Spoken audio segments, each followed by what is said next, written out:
Ya, Assalamualaikum warahmatullahi wabarakatuh. Oke, apa kabar anak-anak sekalian? Semoga selalu sehat dan selalu dalam lindungan Allah Subhanahu wa Ta'ala. Amin ya Rabbal Alamin. Oke, hari ini kita sudah masuk tema 2, itu tentang udara bersih bagi kesehatan. Nah, untuk hari ini Ustazah akan menjelaskan materi pertama, itu tentang organ pernapasan pada hewan. Ya. Oke. Nah, organ pernapasan pada hewan. Nah, di sini alhamdulillah Ustazah pun baru teringat, ternyata Ustazah juga ada buat modul.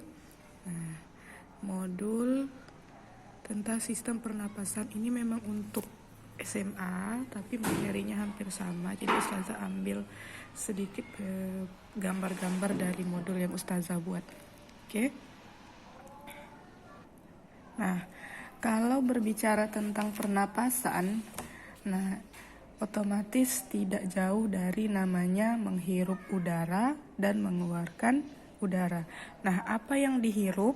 Yang dihirup di sini adalah oksigen atau O2. Dan sedangkan yang dikeluarkan itu adalah karbon dioksida atau CO2. Nah, sama halnya manusia dan hewan sama-sama bernapas, menghirup oksigen dan juga mengeluarkan karbon dioksida. Tetapi ada perbedaan sedikit beberapa hewan dengan manusia. Nah, contoh, kalau pada manusia bernapasnya kita menggunakan hidung, kalau pada hewan seperti kucing juga hidung. Tapi ada hewan yang lain yang dia bernapasnya dengan kulit, dengan insang, dengan kantong udara, dan lain sebagainya. Nah, sekarang kita coba pelajari satu persatu. Nah, yang pertama itu pernapasan pada cacing. Oke, di sini Ustazah ada gambar cacing. Nih. Nah. Oke, coba lihat. Kalaupun tidak melihat gambar di laptop ini, kan kita pernah lihat tuh cacing. Nah, cacing itu bernapasnya tidak menggunakan hidung. Nah, terus pakai apa? Nah, bernapasnya itu dia menggunakan nih kulitnya. Kalau kita pegang cacing kan kulitnya tuh agak lembab. Nah, itu dia membantu proses pernapasannya. Jadi udara yang dihirupnya, oksigen itu terserap atau masuk melalui kulitnya. Nah, jadi nanti udara oksigen itu masuk, kemudian diikat oleh darah. Nah, diikat oleh darah, kemudian akan diedarkan ke seluruh tubuh. Nah, nanti dikeluarkannya juga berupa CO2. Dari mana dikeluarkannya? Sama dari kulitnya. Jadi intinya di sini pernapasan pada cacing itu menggunakan kulit. Udara oksigen itu masuk melalui kulit, kemudian diikat oleh darah dan diedarkan ke seluruh tubuh dan dikeluarkan kembali itu berupa CO2 melalui kulit. Oke, yang kedua itu pernapasan pada serangga. Oke, kalau kita bicara serangga, ini contohnya seperti belalang, lebah, kemudian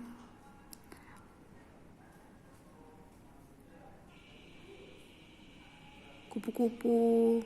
Nah, kayak serangga. Nah, jadi serangga ini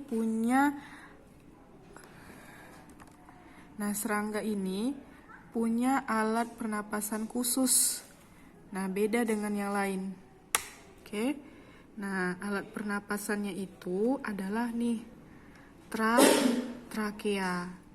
Oke, nih trakea ini yang ini. Nih. Ini kan kayak kayak kayak tabung-tabung ini. Nah, nih yang bulat-bulat nih, yang merah nih. nih. Nah, itu namanya trakea. Nah, jadi trakea itu adalah sistem tabung yang memiliki banyak percabangan di dalam tubuh. Nah, lihat bentuknya kan seperti tabung dan banyak. Jadi maksud banyaknya ini dia bercabang gitu. Nah, ini trakea. Nah, percabangannya ini namanya trakeola. Jadi nanti sama dia menghirup juga oksigen. Nah, nanti oksigennya itu juga diangkut, diedarkan ke seluruh tubuh dan dikeluarkannya juga CO2.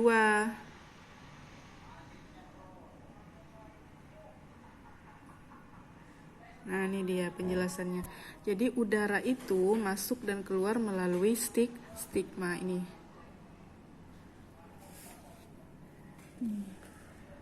Oke, stigma itu yang ini.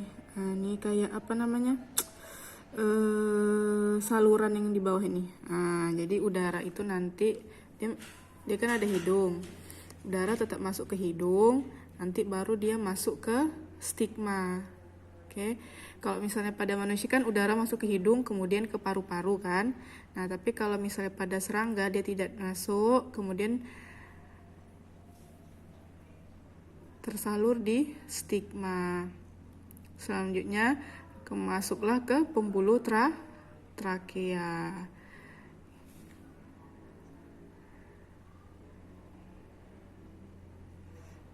Kemudian diedarkan ke seluruh tubuh oksigennya dan yang dikeluarkannya juga sama adalah CO2. Jadi intinya di sini yang perlu diingat hanyalah serangga ini bernapasnya dengan trakea. Trakea ini nih yang kayak tabung-tabung nih banyak. Nah, bercabang. Nah, percabangannya ini namanya trakeola. Oke. Trakeola. Nah, jadi nanti udara yang dihirupnya sama, oksigen masuk nih ke saluran nih. Ke saluran namanya stigma, kemudian baru masuk ke trakea, baru diedarkan ke seluruh tubuh. Nah, yang dikeluarkannya juga adalah CO2. Oke, sekarang kita masuk pernapasan pada ikan. Nah, kalau bicara ikan otomatis kita udah sering karena ikan merupakan salah satu makanan ya, lauk pauk kita. Oke, jadi ikan itu bernapasnya dengan insang. Jadi kalau misalnya Ananda pernah nyangin ikan, itu kan ada tuh yang di samping kepalanya itu yang kalau kita buka kan ada nih yang kayak warna merah. Nah, ini merah, ini namanya insang. Nah, ini alat pernapasannya. Nah, alat pernapasan pada ikan. Nah, ini secara umum ikan dia bernapasnya dengan insang, tapi ada juga ikan yang bernapasnya dengan paru-paru, contohnya paus, hiu. Nah, itu bernapasnya dengan paru-paru, beda. Terus seperti lele juga bernapasnya dengan insang, tapi dia dibantu dengan ini labirin. Labirin ini maksudnya perluasan dari insang nih. Nah, tapi kalau umumnya dia dengan insang. Nah, ini kan kalau misalnya ini kan insang ini kan di dalam tuh dia, kalau misalnya kita lihat dari luar kan dia ada tutupnya gitu kan. Nah, kita buka tutupnya baru nampak insang. Nah, penutupnya itu namanya tutup insang. Nah, tutup insang itu dia membantu proses pernapasan pada ikan.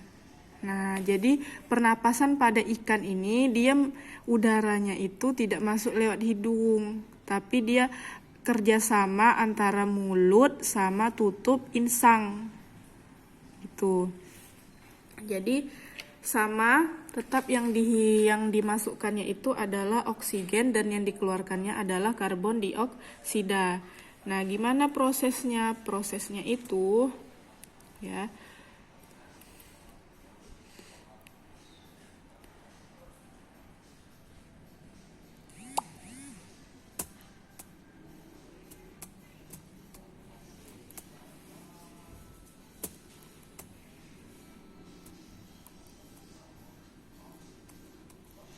Nah, ini biar jelas. Oke, nih, ini insang. Nah, jadi di dalam insang ini, nah, ada namanya pembuluh darah. Oke, darah yang warna merah ini dia mengandung O2, sedangkan yang berwarna biru itu mengandung CO2. Nah, ini lembaran-lembaran insang.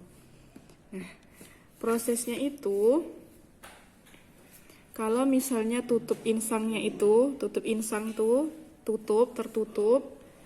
Nah, tertutup.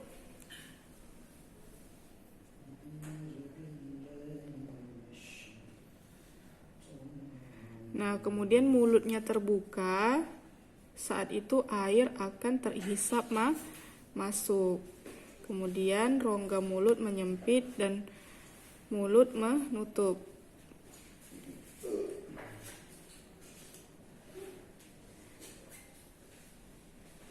Secara bersamaan tutup insang terbuka. Saya ulangan. Jadi pada saat mulut terbuka, air itu masuk ke rongga mulut. Jadi mulutnya terbuka, ya, mulut terbuka, air masuk ke rongga mulut. Sedangkan tutup insangnya tadi tertutup. Jadi Ananda bayangin ya, ini bukan ikan yang mati di pasar, tapi yang masih hidup di air. Nah, jadi dia bergerak kan. Jadi mulutnya terbuka, tutup insangnya itu tertutup. Jadi kan air masuk tuh ke dalam mulut. Nah, air masuk ke dalam mulut. Di dalam air kan juga ada oksigen. Nah, oksigen yang larut di dalam air itu masuk ke dalam pembuluh kapiler darah yang ada di insang. Tadi kan Ustazah bilang di insang ini ada pembuluh darah. Jadi oksigen yang ada di air ini akan masuk ke dalam pembuluh darah yang ada di insang. Gitu. Kemudian baru diedarkan ke seluruh tubuh. Nah, tapi kebalikannya, pada waktu mulut menutup, otomatis kan air nggak masuk tuh. Nah, tutup insangnya membuka. Jadi air dari rongga mulut keluar melalui insang. Bersamaan dengan keluarnya air melalui insang, karbon dioksida juga dikeluarkan. Nah, jadi pertukaran oksigen dan karbon dioksidanya itu terjadi di lembar-lembar insang. Nah, jadi gini prosesnya ya. Ustazah ulang. Jadi pertama yang perlu Ananda pahami di sini, pernapasan pada ikan itu menggunakan insang. Nah, insang, di dalam insang ini ada pembuluh darah. Oke. Nah, darahnya itu darah kita itu ada yang mengandung O2 dan ada yang mengandung CO2. Oke. Dan perlu dipahami tidak semua ikan bernapas dengan insang, karena ada juga ikan yang bernapas dengan paru-paru. Tadi contohnya hiu, paus. Nah, kemudian kalau lele itu dibantu dengan namanya tadi labirin, karena dia hidupnya di bukan di air jernih, tapi yang kayak ada lumpur-lumpurnya. Nah, jadi labirin itu membantu supaya si lele bisa bertahan hidup di daerah tersebut. Nah, jadi nanti udara masuk ke dalam ikan, tubuh ikan itu pertama mulut ikan ini kan terbuka. Jadi air masuk, tapi tutup insang yang ada di samping ini dia menutup.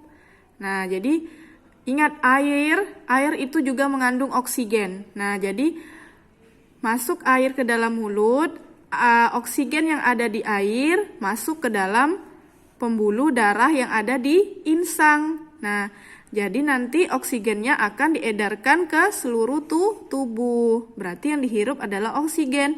Nah, pengeluarannya itu caranya mulut ikan tertutup. Nah, tutup insangnya membuka. Tutup insangnya membuka, otomatis nanti karbon dioksida akan keluar gitu. Oke, selanjutnya kita masuk pernapasan pada pada kata atau kodok. Nah, jadi kata atau kodok ini, kata atau kodok ini merupakan hewan amfibi. Apa itu amfibi? Amfibi adalah hewan yang bisa hidup di dua alam, di darat dan juga di air. Nah, jadi kata itu kan tidak langsung jadi kata gitu. Ya kan? Pasti dia dari telur, berudu gitu kan.